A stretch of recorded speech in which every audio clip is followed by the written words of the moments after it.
Joseph, you can't go to sleep feeling like this. I'm sorry for everything, and I know you need space, but I'm here for you. You don't need to feel so lost.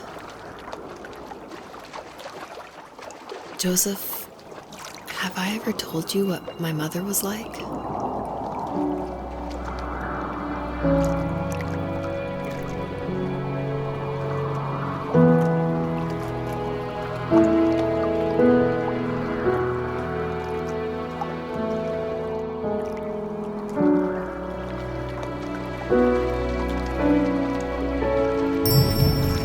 Hello, my name is Elise Whaley, and I was the voice actress for Rachel. I'm also David's wife, so that was convenient for working together.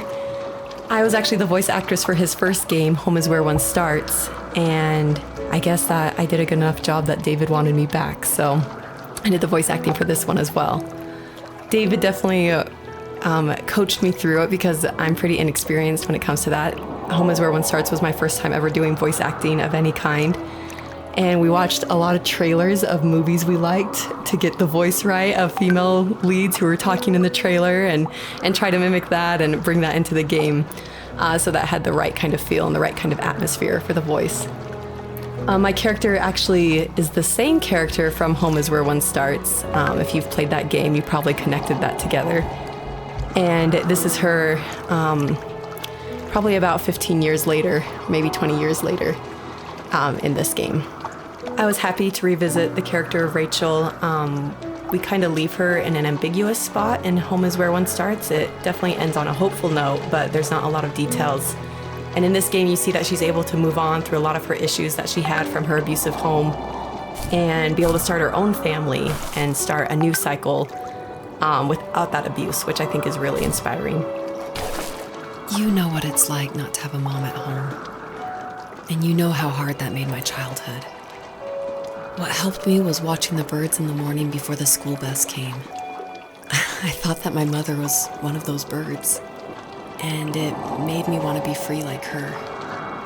My mom taught me how to fold origami cranes while she was in the hospital. So I told myself I would fold one every day until I could fly myself.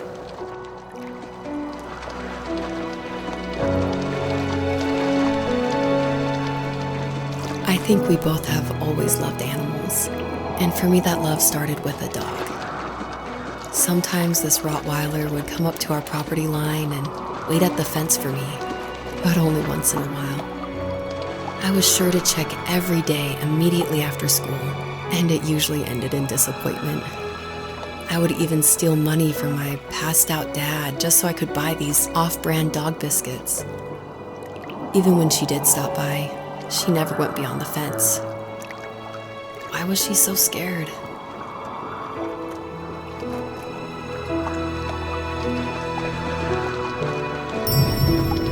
So it's always interesting working with your spouse because, especially on a creative project, because they want your feedback, but it's something that's also dear to their heart, and they're dear to your heart, and you definitely don't want to hurt their feelings. So I was a little nervous when David asked me, he had finally finished writing the script, and he asked me to go over it and see what I thought.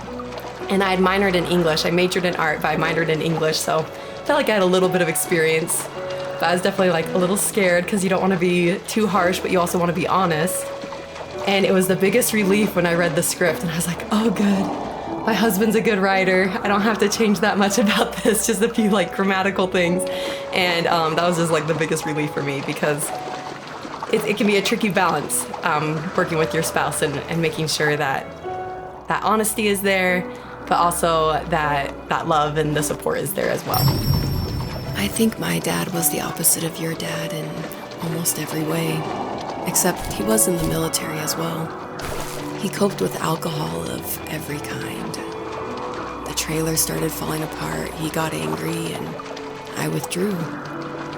More and more I became the weird, quiet kid who made lots of origami birds and carried dog biscuits around. I think we were pretty similar when it came to being the weird kids. And that same sincerity in college was one of the reasons I was so drawn to you. Life got worse and worse, and at one point, I really didn't think I could survive another day with my soul still intact. I had no real friends, let alone neighbors, since we lived in the middle of nowhere. I should have talked to my teacher, but I was scared what he would do if he found out. As I waited for the school bus one morning, I walked around until I found something in an abandoned shed. Something I can't put into words. So we're talking about Home is Where One Starts a lot, so if you haven't played that game, maybe this doesn't make as much sense, or maybe this is a little plug that you should go play it. But in that game, it actually features one of my artworks. I work as an artist and paper cutting, actually, and David used one of my artworks as a graffitied stencil in Home is Where One Starts that's against the wall of this shack. And it actually shows up again in the first tree, just a fragment of it. The first tree, the title actually comes from one of my artworks that I made back in 2015, I want to say. And I made this artwork while I was pregnant with our first child. And it had a lot of meaning for me, and David actually helped me come up with the title. And he asked, because I was really struggling, I was like, I have no idea what to call this, and I always go to David for title ideas and to bounce ideas off of him, and that's like the only way I can ever come up with a title is by talking with him. So we were talking back and forth and looking at this artwork, and he said, well, what kind of like movies or shows were you watching while you were making the artwork? Because my work's pretty tedious, so sometimes I'll watch a show or do some Netflix binging while I'm creating it. And I was like, oh, I actually watched Tree of Life a ton. And then we're like, Tree of Life. And we started thinking more about that, and then arrived at the first tree. So it started off as one of my artworks and then became a part of David's art, which I think is really cool that we were able to share that title.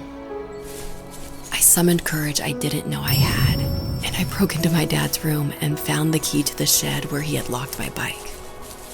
I'll never forget that feeling of the wind rushing by my ears as the sun rose over fields of wheat. I was flying for the first time. I biked as far as my legs could take me until I found a house that felt friendly and that felt like home. Those strangers helped me in so many ways. And if it wasn't for them, I wouldn't have found my foster family. And if it wasn't for my parents, I wouldn't have met you. You have strength, Joseph, and you're not as alone as you think. It's all just so pointless, just waiting for life to happen. It's like having the home I always wanted is cursed out of my reach. The thought of being a parent myself. How could I do that when I couldn't even be a good son? I'm sorry, I know what you're saying.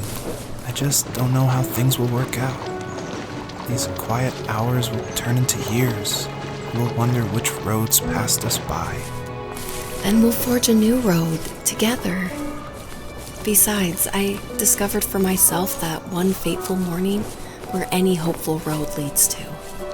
There may be thorns and mist, but it always leads to the same thing. And what's that? Family. I'm so glad that you're part of my family, Rachel. And I'm glad you're part of mine. A question I get a lot is why a fox? And it ties into just how important family is for me. And Fox is actually a family name from my wife's side, from Elise.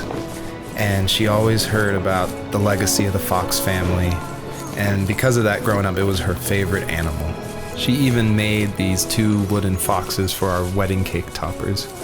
So I thought it would be cool to have that animal in the game while these 2 people are having this conversation in the middle of the night.